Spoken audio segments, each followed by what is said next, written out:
Hi there. My name is Sebastian. I am a practicing National Registry paramedic, and this is my channel. My channel is a live channel, and I'm trying to make sure that I do my scheduled sessions on my channel. I'm going to start contemplating weekly, what time of the week, what day of the week.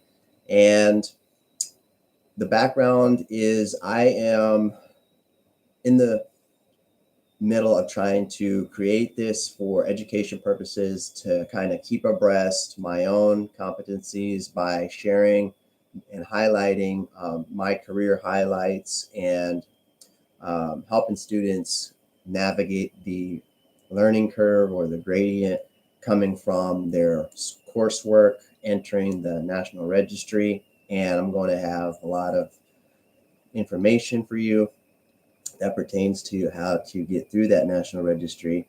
Background about myself. Again, if you are new to the channel, I have been in EMS since 2008, and I started as an EMT basic, and I have experience in a master's program of physician assistance studies. Also, I am National Registry paramedic. I was formally board certified with the highest certification academically that the International Specialty Board of Certification offers, which is the CCPC certified, or the Critical Care Paramedic certified. Um, I have practiced and traveled East Coast to West, ranging from Richmond Ambulance to Baker's Field EMS.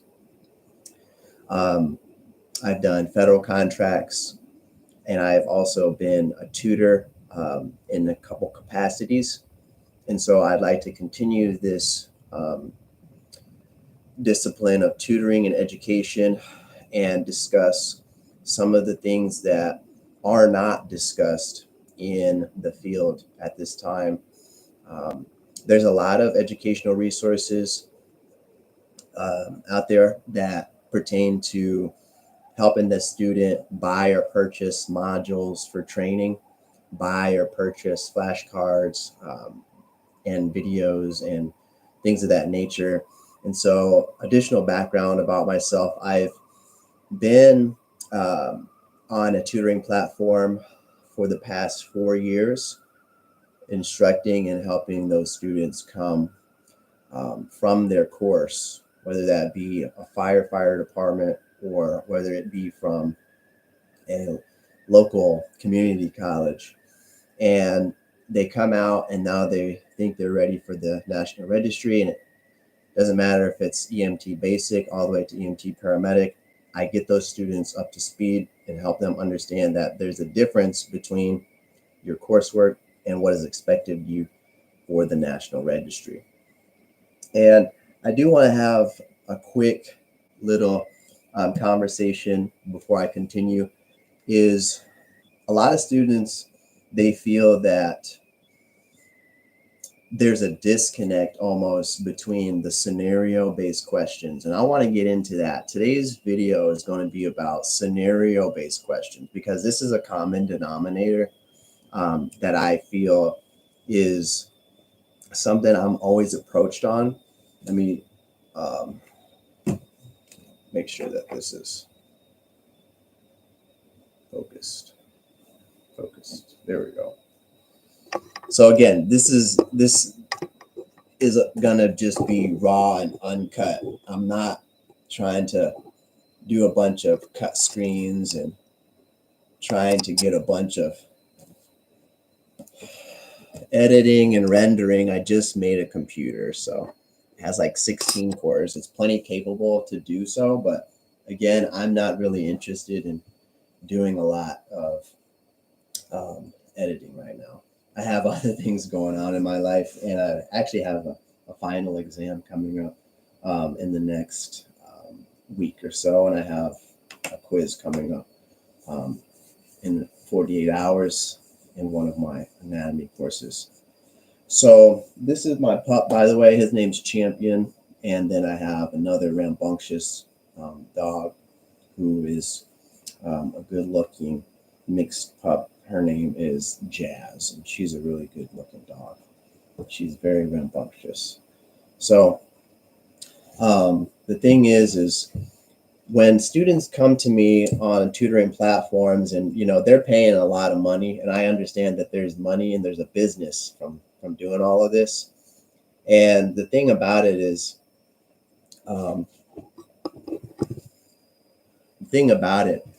that you can pay. I'm listening to a lot of students, right? They pay for success basically, and they're paying for a lot of supplemental resources, meaning they're paying for the whether it be Kaplan or Lemmer or all these other supplementary books and quiz resources. And it's good to practice. And this reminds me, this conversation of, first putting my hands on Kyle Foundry's Flight Medic book, right? Military gentleman who made the book. And it's a small little kind of recall book, if you will. Kyle Foundry's Flight Paramedic book. I have it around here somewhere. But all of these things are really great to help you get ready. But these are all review books. And what students will do is students will come out of class and they'll start grabbing a hold of these review books, and they'll listen to people who say, yeah, I recommend this or I recommend that. And then they'll go and they'll take that NREMT, and then they don't recognize what their weaknesses are or areas of improvement. And they'll take that test as a litmus test, basically, right? And the problem with that is that you're entering the exam weak. And a lot of students, they don't realize that you are not only entering that exam week, but then you're going to be entering the field week, because students will feel that there's a need, if you will, to pay money to come to me, like at a tutoring platform. Let's just say Wisent, or let's just say Varsity Tutors, and they feel that there's a need to pay money and get the answers. And so the very first thing that I do is I make sure that the student's prepared to take that exam, but they need to be prepared in a fashion that I know will make them confident and comfortable to be themselves and to be ready for the workforce. Because what happens is they study, and they're really good at maybe the course, perhaps, or maybe they struggled in the course, but they feel that they're ready for the exam. And the problem is they're missing a lot of those easier questions. And I find through my exercises with them that they're not prepared or can't give me enough rudimentary information for them to make the right choices. Okay. So what I found is, and why is it that my channel, or why is it that my voice carries value, right? As you're listening to this.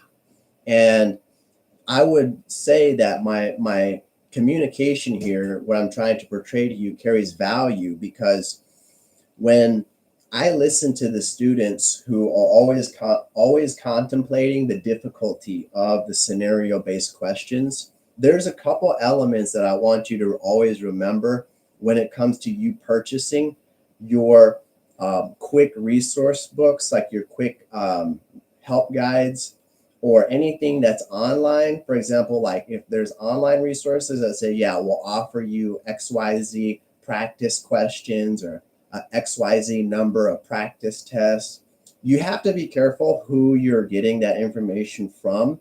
If it's coming from somewhere that's not affiliated, or does not have information that says it's coming from American Heart Association, it doesn't have information that says it's coming from the American College of Surgeons, or it's coming from information that is not evidence-based, you have to be careful, because what you're doing is you're putting yourself in a situation where you're studying test questions that aren't appropriately written to help build you, And instead, it perhaps could confuse you.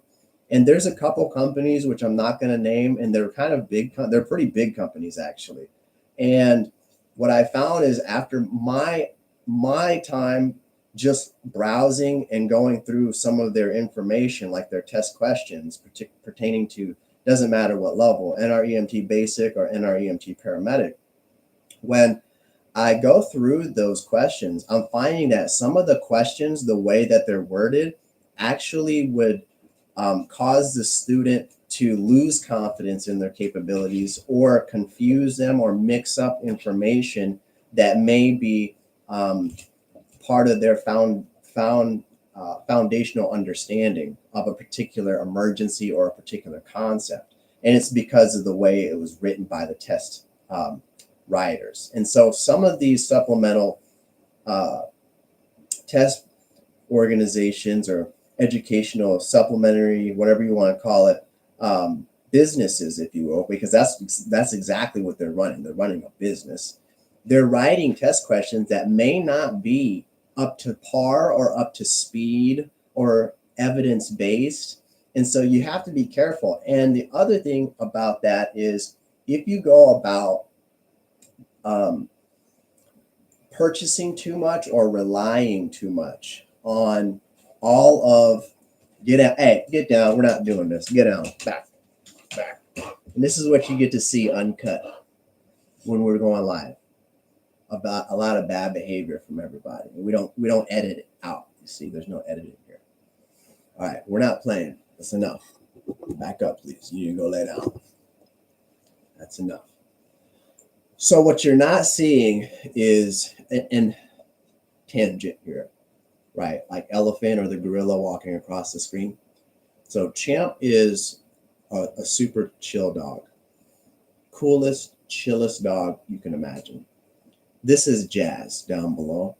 Jazz is the most rambunctious, off-the-wall, quirky dog you'd ever imagine. Her nickname is Scooty. She doesn't stay in one place for more than a second. And she's always needs stimulus. And Champ is the opposite. He just relaxes. And Jazz just can't get enough of Champ. And so she's always trying to get him to play. And she's always just running around. So I have to tame her constantly. She doesn't have an off switch. And her throttle is 120. There is no like throttling down to 115. It's just 120 all the time. So occasionally in some videos, you might see me get a little loud with her on the decibels because she just doesn't understand. She's in the age of teenager. So, teenage dogs are really rambunctious and they're defiant. So where I was getting at with the conversation about being careful, getting all these resources, is that it puts you in a frame of mind that you can just go out and almost get like an easy, fix almost. And then what happens is this: they take the exam and they can't figure out why it is that they're not passing. And then they come to me as a student who's taken it once, twice, 3 times maybe, and then they got the refresher, did it again. Then they took it again, and for some reason they're still not passing. And what I'm finding is that when I ask them about a particular emergency, all students, including myself, I remember when I was in EMT Basic back in 2007 going through school, right when I graduated high school, I jumped straight into EMT Basic school. And I was doing the same thing when someone asked me about an emergency. I tried my best, to start explaining things. And all I could ever gravitate or touch on was a symptom or a sign. But I could never, ever say like the actual terminology associated with that particular medical emergency. And so it's important to find your way through how to understand the emergencies. There's a lot of trivia and medical terminology for that EMT Basic. But for the paramedic, they should have already been in EMT Basic, or they should have already went through school and have a foundational understanding of a lot of the terminology and the concepts. So trivia is trivia, and that's just part of school. But the biggest thing is that students will come to me and say, well, they don't understand how to navigate the scenarios. And what I tell them is that it doesn't matter what standardized book or what standardized certification or standardized licensure. When you go into the certification process of any allied health field, you have to be able to navigate in a fashion that is not the same as navigating in the trivial portion all the time of your rudimentary, your rigmarole of the semester or the schoolwork. It's different. And I'm holding this book in front of you because Barron's has been out for years. It's one of the most well-known books for preparation of standardized exams for ACT. The author and one of the guys who helped co-author it has, I believe, historically been one of a few people who have aced the ACT. And he talks about, he has a whole chapter dedicated to this. So it's not like I'm talking about some phantom concept or some subjective experience, if you will, when I say that there is a difference between studying for coursework and studying for a standardized exam. Okay, and this is explained even in prep books like this, which are essentially 800 pages. Okay, there's a whole chapter dedicated to understanding how it is there's a difference between your coursework and getting ready for your standardized exam. Why is this important? Because whenever you're getting ready for a standardized exam, okay, especially for a licensure, I want to rephrase that, not just a standardized, but a license or a certification exam. The reason why you want to make sure that you understand that this is a different animal is because the standardized license exam is going to test your knowledge to see if you are prepared to be applicable in the field here in the near future, right? So are you able to be ready to make clinical decisions and be ready to make the right choices on medications or airway adjuncts or dialogue or operationally? Are you able to do these things? And they want to test to make sure that you are. So what my emphasis here is to make sure that you are prepared to focus on what I call, as I always tell my students, what a test maker would require of you. Okay, what a test maker who says, okay, I'm looking at my student here, they are getting ready to go into the field, let's test, quote unquote, their might. Okay, so that's one thing, is make sure that you're not, so that's, I guess, the second thing is, number one is make sure that you're not spreading yourself too thin with a bunch of resources that are not always going to be 100% accurate. Okay, what I'm saying again on that is that you're not always going to be able to have the best test questions when you start resourcing like that. So be careful. The best thing to do is stay really tight with your foundational coursework. That will get you through. Okay, your original coursework will get you through. Number two is make sure that your scenario and your understanding of a test maker is at the forefront of your mind. And let's talk really quick about this whole scenario piece, because the problem is now students are running into this clinical judgment portion, right? I'm going to do a quick screen share. And if you recall, the clinical judgment portion is going to be best described on the NREMT.org website. Okay, so you can go to the NREMT.org website. I'm going to do a screen share so you can see that. Here we go. And here is our NREMT website. Now, recall July 1st of this year, they have taken away the psychomotor exam. So no longer do you have a proctor. Okay, you no longer have a proctor to do any type of skills. Okay, So if you click on About the Exams, you'll hit this page and it says that the new Advanced EMT certification and the new Paramedic certification, okay, this is called Domain Information. And you can see that there's content domain here, right? Airway, respiration, ventilation. And look at the percentages.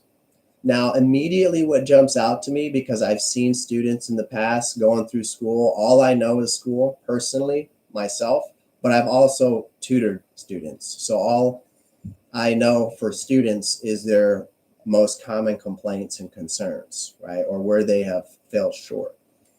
And so as being an advisor in this fashion now, since my tenure of education and clinical experience tells me that the new portion, this clinical judgment portion, which now is going to be 31 to 35% for the advanced and 34 to 38% for the paramedic, is going to be somewhat of a hurdle, because there's students who have different types of reading skills in varying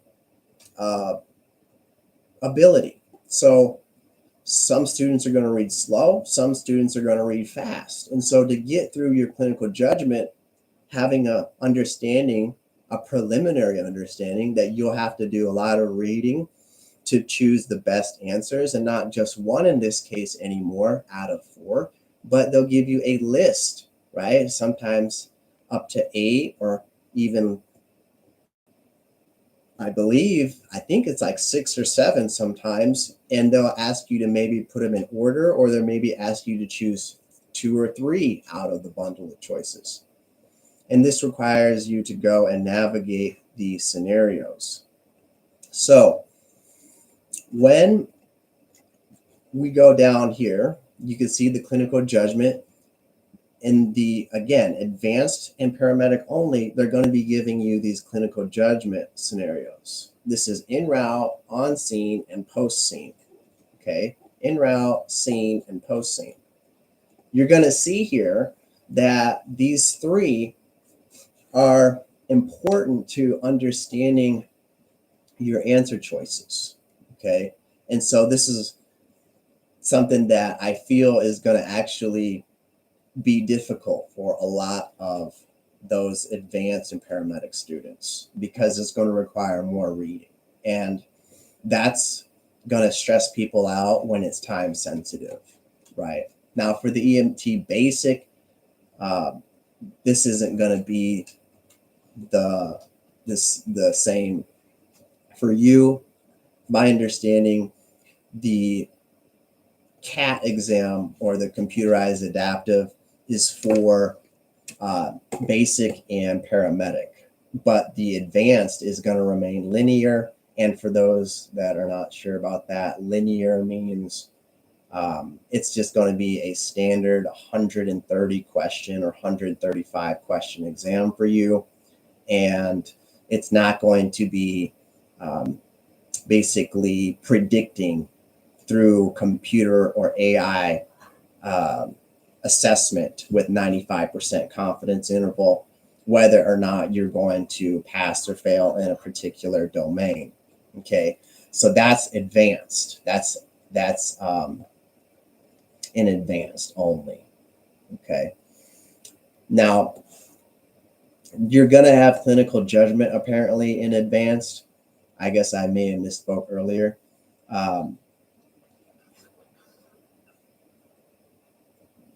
I said that for basic, didn't I?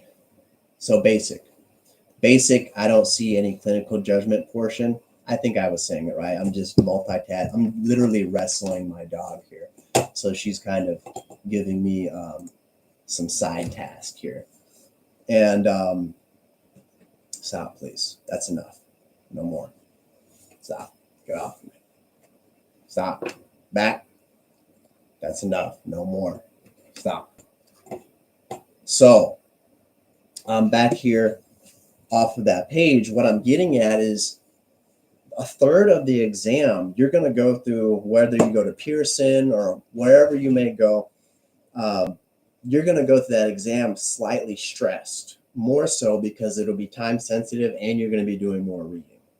Okay. So how do we navigate that, right? Again, why does my series here carry value?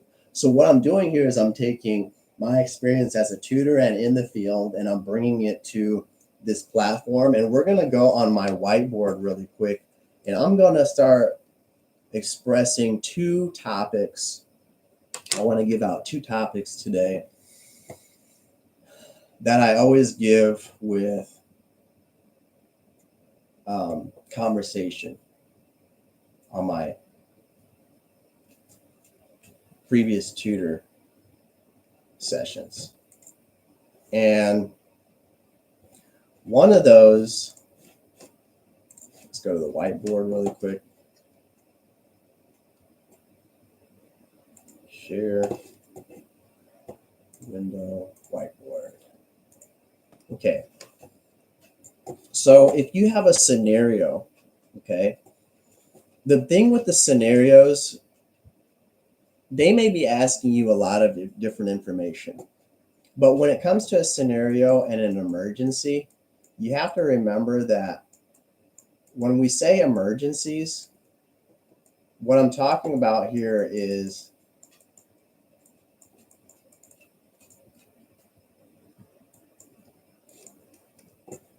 the old NREMT assessment sheets, right? You either have a medical emergency, M, or you have a traumatic emergency, T. Okay? So every time you go to a call, even right now, if you're working, there's some students who work and still go to school and then prepare for NREMT. If you're doing both, or if you're just preparing to do NREMT, regardless, every time a call goes out or the expectation in the future for you, it just is the same thing. It's either medical or trauma. Okay. Now, when I look at my students and I say, well, let's test your knowledge and see where you're at, because many students are just flabbergasted as to why they're missing or coming short of a discipline. And when we look at emergencies, most often it seems to be either trauma, okay, or it seems to be OBGYN, or it seems to be medical. These are where these students are falling short, okay? It doesn't necessarily, for me and my dozens of students, it's not operations, it's not cardiology, okay? It's usually medical, trauma, or OBGYN.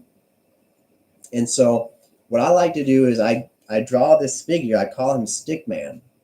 And the purpose of Stickman is to help open your eyes to your limitations, okay? And I'm going to show you how this pertains to the scenarios in a second, after, or in a few minutes after we get done with the whole session. Okay, so if you're looking at Stickman here, I can draw some basic things on him, maybe some eyes or a nose. Okay, and what I like to do is I like to go from head to toe.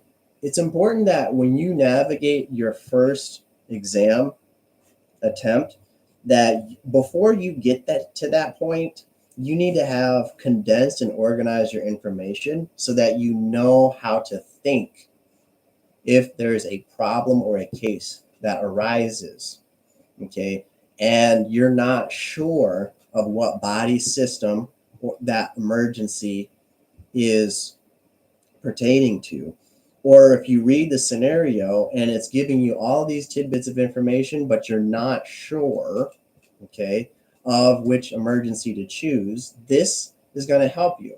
Also, this is going to clean up all that mental mess where you're navigating your understanding of things, and all you can really spit out or regurgitate for some reason is your signs and symptoms. There's so many students who can't really regurgitate any emergency per se, like the actual medical term. And that's a problem because a lot of students will run into answer selection choices on that exam and they'll see it and only recognize it. I hear that a lot. I'm going to stop.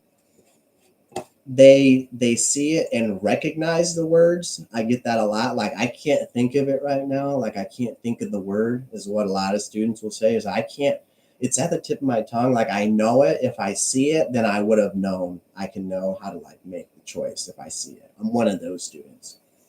When someone tells me that you're one of those students, what that tells me is that you know the information only if you see the information. This is that memory component coming in, which is okay for getting you through something, but it's not okay when you actually have to see it in person, because some people are going to IFT out of school, some, which is interfacility transport. Some people will be associated with the fire department. Some people will be associated with an ambulance service. And depending on what level you are, this is not where you want to be mentally, especially at the advanced or the paramedic level, where you're the one making the clinical decisions. You're the one out there deciding whether this patient needs to go now or later. And you're not really prepared, if you will, to be your best. And so you go to that exam and now you're not ready for any type of challenge, because all you're used to understanding is seeing, right? And not thinking. So here's what I always do, and this really helps students kind of break through, if you will, go and exceed that threshold of knowledge to help them start working and getting past the scenarios. And it's so important that you do this because it sets you up for success if you choose to go down a more progressive EMS system. Because not every EMS system is designed the same. And students don't realize when you get out of the NREMT and then you go to apply somewhere, every place that you apply is not going to be easy to get into. You may have to exhibit certain assessment skills, exhibit academic skills, and you'll have to go through another competency exam for that employer in some cases, especially more progressive systems with a population that you're taking care of, typically 250,000 or more. Progressive systems that have a lot of calls in 911, more in-depth protocol details, not rural America is what I'm saying, okay? So when you enter that city EMS system, you're going to be greeted with some type of performance evaluations. Sometimes an academy is what they'll put you in. Other times they won't.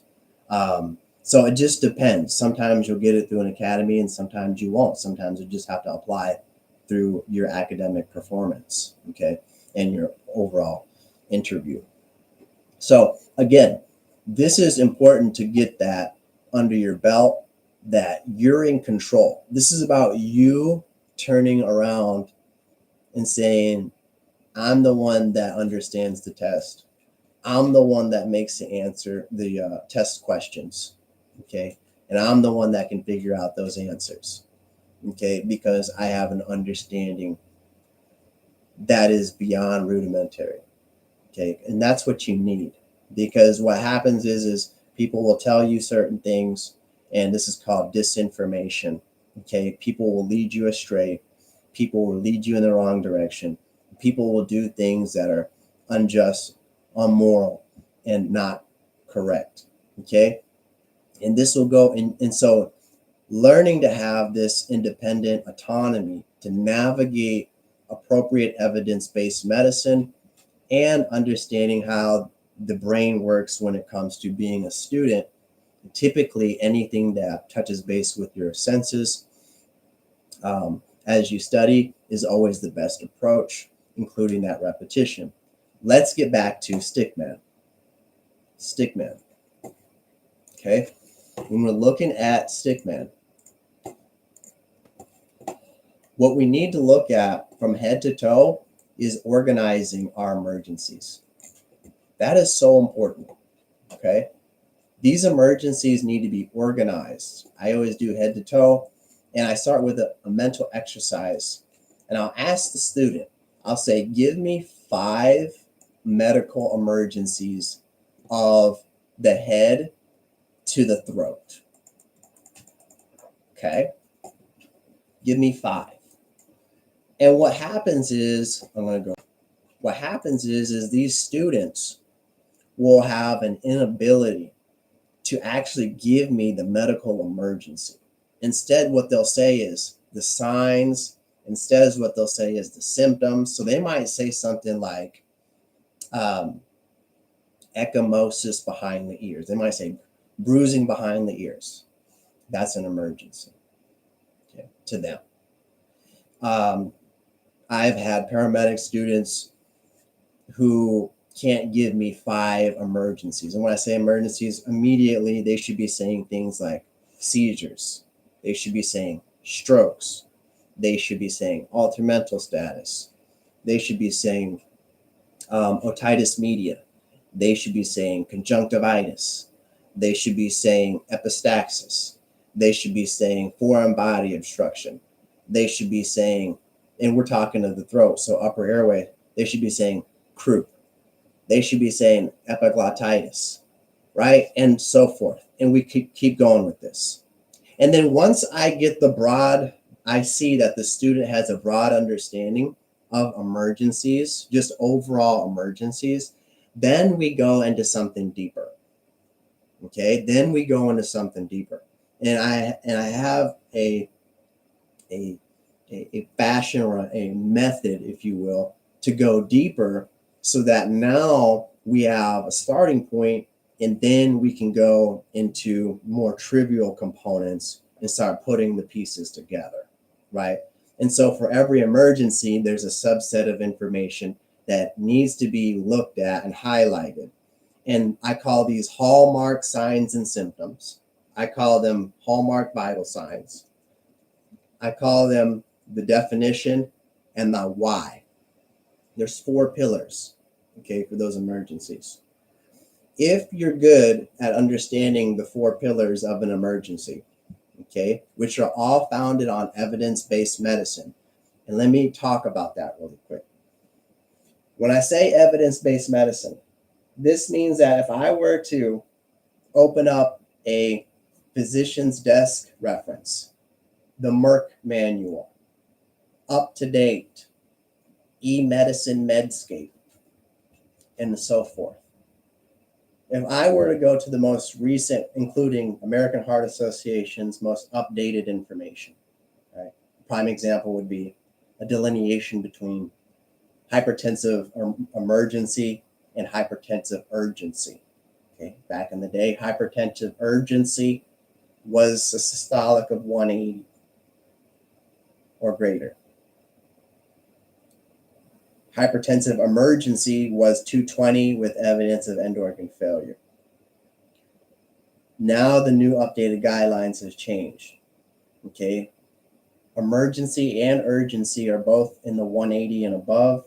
Urgency is without evidence of end organ damage. What does that mean to a pre-hospital provider? Really, we wouldn't be able to tell that because all evidence of end organ damage is going to be founded on our labs. Our UA, our CBC, right? Our ocular exam.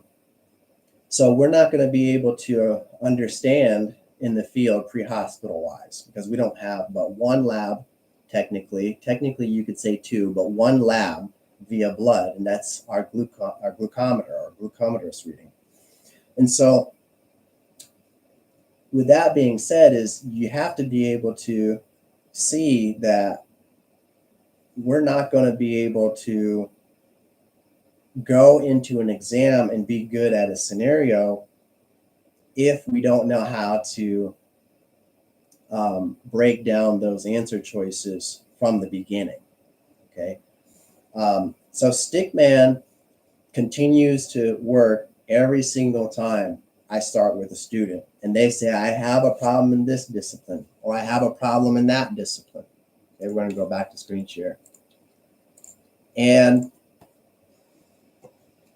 after we go through to see where they're at, because the body is from head to toe, I say, well, what is our medical emergencies in the heart and lungs. And I say, give me 5. And they may be only to give me 3. So that means that the student could not come up with asthma. They couldn't come up with chronic bronchitis. They couldn't come up with, what else? Emphysema. They didn't know how to talk about pneumonia. They didn't know how to talk about differences in respiratory failure or respiratory distress. They didn't tell me anything about cardiac tamponade, which is technically traumatic. So they could have said pericardial effusion, or they could have said pericarditis. They could have said a valvular disorder, whether it be stenosis or regurg. They could have said congestive heart failure. They could have said pulmonary hypertension. And the list goes on. These are all emergencies. These are all things that you would find, okay, written by a physician who's put it in your book. And then that book is inside your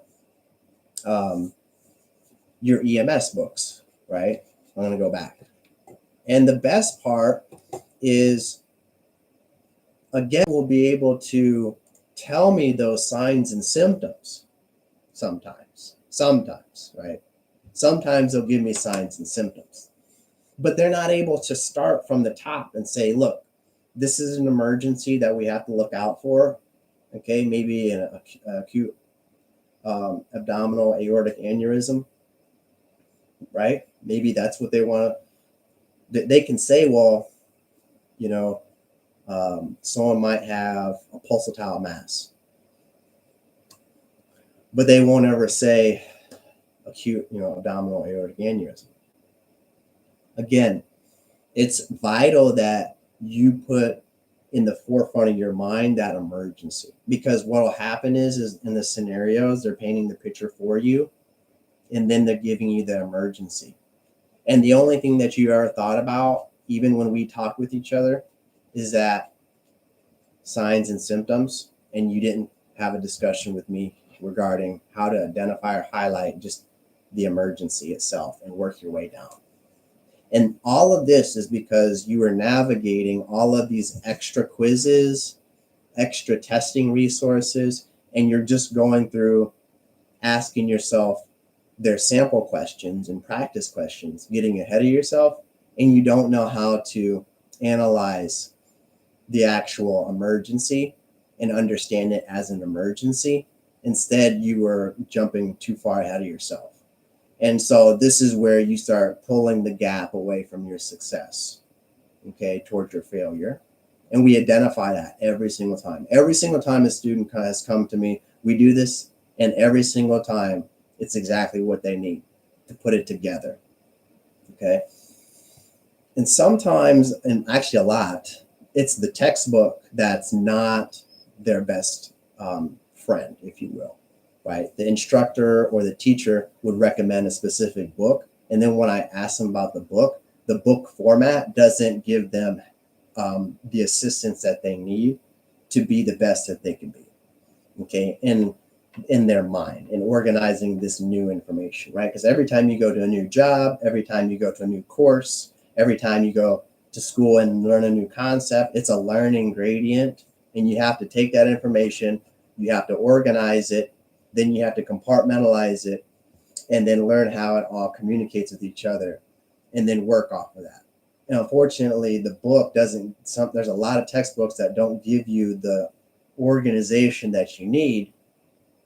But then whenever we get to the field, it's the organization that everybody wants. Hence, it's always an algorithmic approach. Medicine is always do this, and then this, and then this. If you see this, then do that. If you see this, then you do that. Okay? So it's important to just develop that from the beginning. Back to StigMed.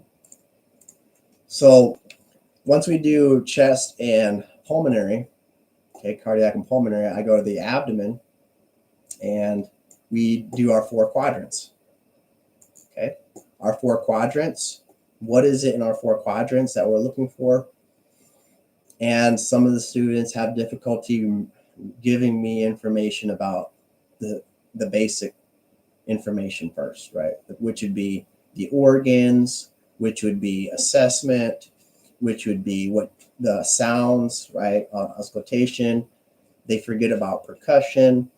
They forget about those physical exam findings that are hallmark for certain pathologies or emergencies medically, maybe a cholecystitis, appendicitis, pancreatitis, diverticulitis, and then we go OBGYN in those lower quadrants, and it's anything with a scenario based off of the gestational female, could be like, again, ectopic pregnancy, right? Ovarian rupture or cyst. It could be fallopian torsion. It could be rupture. I mean, there's a lot of things that it could be, but just having the understanding that you can conversate with me with a library, if you will, which they call a differential of emergencies, is exactly what you need in order to rule out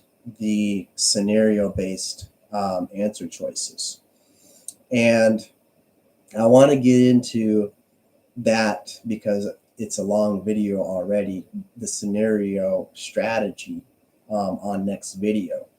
But this is my recommendation when you're looking on how to better yourself before that exam and to better yourself as a clinician, because you will often find yourself thinking about your book and how you memorized it, and this put it in a perspective of the patient and get you ready for examinations at all times. And essentially, if you think about it, when we are going to a call, essentially that patient is similar to the stick man. If they say they have altered mental, then we're already asking them questions about maybe strokes or seizures or intoxications, the whole AEIOU tips, and so just be cognizant that there's more than meets the eye, okay, with always trying to reach out for these extra resources in the field, whether it be Lemmer, Kaplan, because if you're not at the level of expressing or understanding rudimentary information, having a conversation about an emergency quite yet, that means you're not quite ready for that exam attempt, okay? So next time we're going to talk about specifically scenario-based questions, and instead of getting into the stick man, I want to make sure that we talk about those scenarios specifically on how to look at a scenario and then how to look at the answer choices and put those two together in a sequential thought process.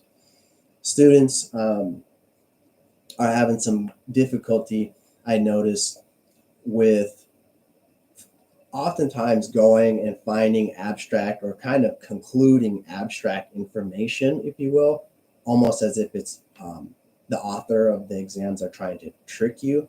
And so we're going to get into that piece that I know is beneficial, and then an approach that is always going to lead you to the best options at all times, regardless of what the scenario says. Okay. We'll follow it up with a few stickman exercises and make sure that we're staying on top of our game. And if there's any questions, I want to just let me know. I know that I'm a new channel, so it's not going to be out there quite yet, but I'm going to make as many videos as possible so I can put a footprint out there, and hopefully the algorithm will lead you my way. So again, my name is Sebastian. Here to help you guys out. I'm going to get on out of here, and Jazz and Champ will see you guys next time. Thanks.